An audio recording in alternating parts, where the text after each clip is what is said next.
afectada con la presencia de altas concentraciones de aluminio.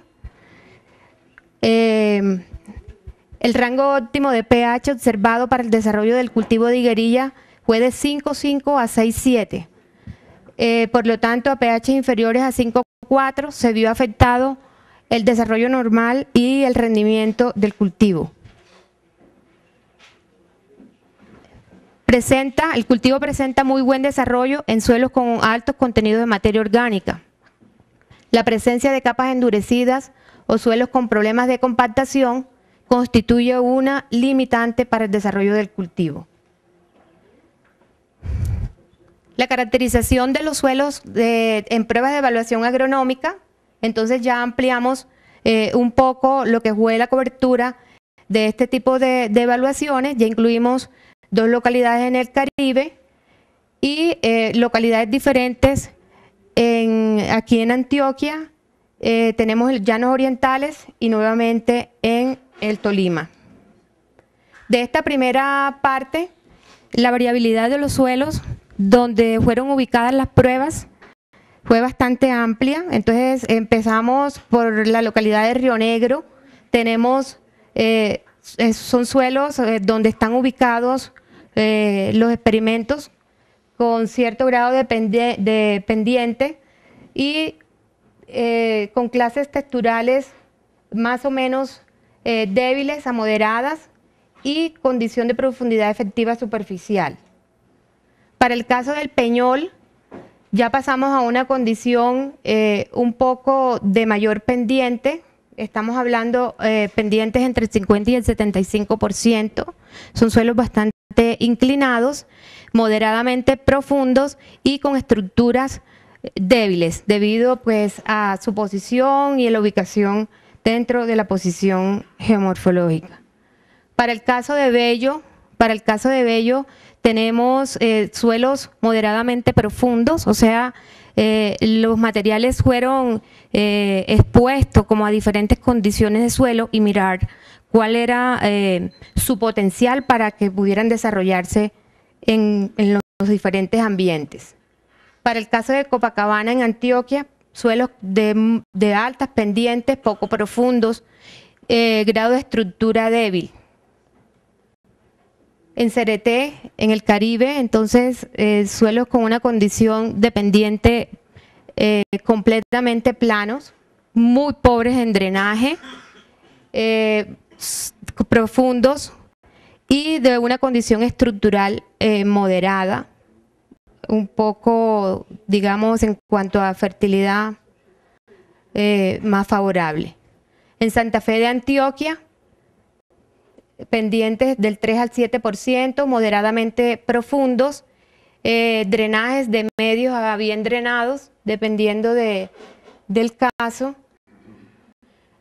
En Palestina, Caldas, pendientes del 7 al 12%, moderadamente profundos y estructuras de finas a medias con grado de débil a moderada. La estructura, pues, es la forma como están organizados los agregados del suelo. Para la parte del análisis físico, entonces evaluamos propiedades de densidad aparente, evaluamos distribución de poros, infiltración, resistencias tangencial y vertical. Se evaluaron diferentes profundidades. Los datos de resistencia para las nuevas localidades. Les recuerdo que estamos tomando como indicador máximo de resistencia de 2 megapascales. Entonces tenemos localidades como en el caso de Copacabana, que tenemos resistencia superiores a 2 megapascales en los primeros 10 centímetros y se mantiene durante todo el perfil. Hicimos evaluaciones hasta 80 centímetros de profundidad. Condiciones favorables en el Peñol, en Turipaná y en Santa Fe, una condición favorable, que es esta línea púrpura. Tenemos favorabilidad en cuanto a la parte de resistencia. Si miramos un poco la densidad aparente del suelo, se destacan, bueno, tenemos resistencias inferiores en la mayoría de los casos inferiores a 1.5 gramos por centímetro cúbico, o sea que el suelo son suelos con cierta favorabilidad al ingreso del agua y a la penetración de las raíces. Entonces miramos la lámina de agua acumulada, que es otro de los indicadores que se miró en cada una de las localidades limitantes. San Pedro, una localidad donde iniciamos las evaluaciones, y por problemas de orden público, San Pedro de Urabá, tuvimos que salir. Bello, se destaca Santa Fe de Antioquia, con una alta capacidad de infiltración de agua. Turipaná en Cereté. También miramos lo que fue la estabilidad estructural. O sea, cuando nosotros hablamos de estabilidad, es qué tan resistentes son esos agregados,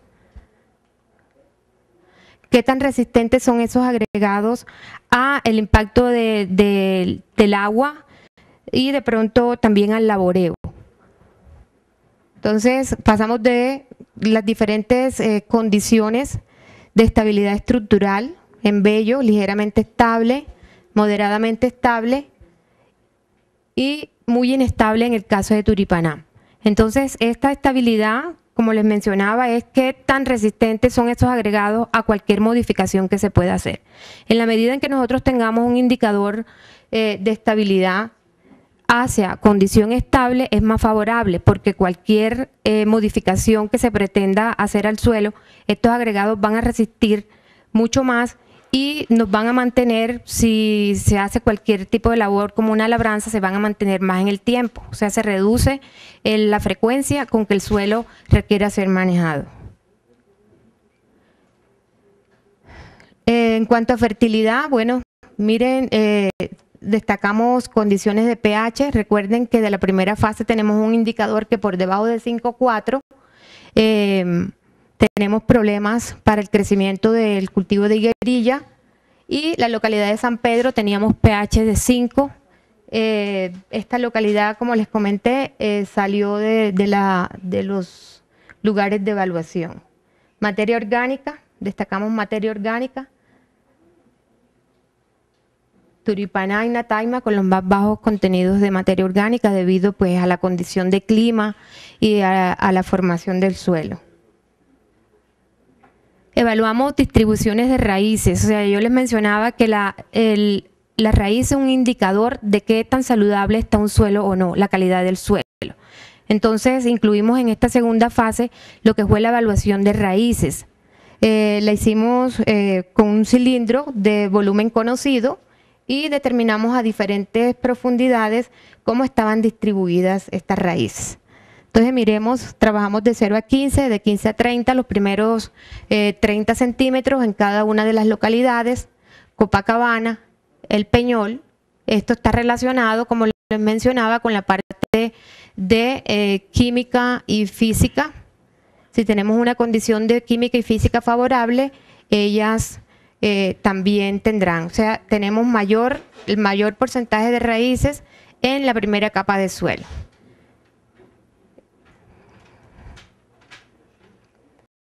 Otro de los indicadores, ya mirando los indicadores biológicos del suelo, evaluamos todo lo que tenía que ver con macrofauna. La macrofauna dependiendo de los grupos de organismos que se encuentren, se determinan las limitantes que el suelo puede tener, y la presencia de unos grupos u otros también nos darían como indicaciones de si tenemos problemas de acidez en determinado momento. Entonces lo he agrupado de acuerdo a las dominancias de los grupos, he agrupado las localidades. Para el caso de Copacabana, Bello y Palestina, la dominancia de las lombrices de tierra en estos tipos de suelos. Entonces observamos que para el caso de Bello, además de la dominancia de las lombrices de tierra, tenemos una diversidad de otros tipos de organismos. Copacabana también tenemos diferentes tipos de organismos, pero la diversidad es mucho menor, o sea, tenemos menos grupos que en Bello. Entonces, Destacado de estas localidades, las lombrices de tierra. Las lombrices de tierra son considerados los ingenieros del ecosistema. Su acción estimula la actividad microbiana, la formación de la estructura del suelo, la dinámica de la materia orgánica y el intercambio de agua y de gases en el suelo. O sea, la actividad microbiana es clave para, tanto para la solubilización de nutrientes provenientes de la constitución natural del suelo, como de los residuos que entran a formar parte de la materia orgánica. Esta disponibilidad y esta formación de la estructura del suelo tiene que ver mucho con la materia orgánica. En la medida en que tengamos más materia orgánica, esta estructura del suelo se va a hacer más favorable y más estable. Y el intercambio de agua y de gases también se va a ver favorecido. Recuerden que si tenemos espacio poroso, tenemos espacio para la circulación de agua y que se forme, que los nutrientes tengan el espacio necesario para su disponibilidad. Para el caso del Peñol y Turipaná, el grupo que más dominó fue el grupo de las hormigas. Son los grupos más abundantes de la fauna edáfica y juegan un papel porque ellos son predadoras y son las cortadoras de los materiales vegetales, fragmentan los materiales vegetales que entran a formar parte de esa materia orgánica fresca que posteriormente los microorganismos utilizan y liberan los nutrientes en la forma disponible para las plantas. Algunos grupos de hormigas son especialmente abundantes y dominantes en ecosistemas degradados. Entonces hay unos grupos que nos indican que hay un problema de degradación y que son capaces de colonizar ambientes pobres. Entonces tenemos, por ejemplo, el caso de las termitas. Cuando ya hay dominancia de termitas es un indicador de que hay un problema de acidez, hay una condición de pH bajo. Entonces esta parte de biología de suelo también nos dice qué tipo de problemas podría estar presentando un suelo. Para el caso de la selva, aquí en Río Negro y en Santa Fe de Antioquia, entonces ya hay más presencia de larvas, de diplópodos y de chilópodos que sugieren una condición ecológica buena de estos sistemas. Son grupos también importantes en la fragmentación de la materia orgánica y que ellos requieren ciertos requerimientos ecológicos específicos para establecerse en ambientes húmedos dependiendo de la disponibilidad de alimentos y de los nichos que ellos tengan. Entonces, luego de hacer todo este tipo de evaluaciones, ¿la meta cuál es? La meta finalmente es obtener altos rendimientos de higuerilla a través de un manejo apropiado de suelo. O sea, identificamos cuáles son las limitantes, cuáles serían las prácticas adecuadas de manejo, ¿con miras a qué? Con miras a que los rendimientos de la higuerilla sean óptimos.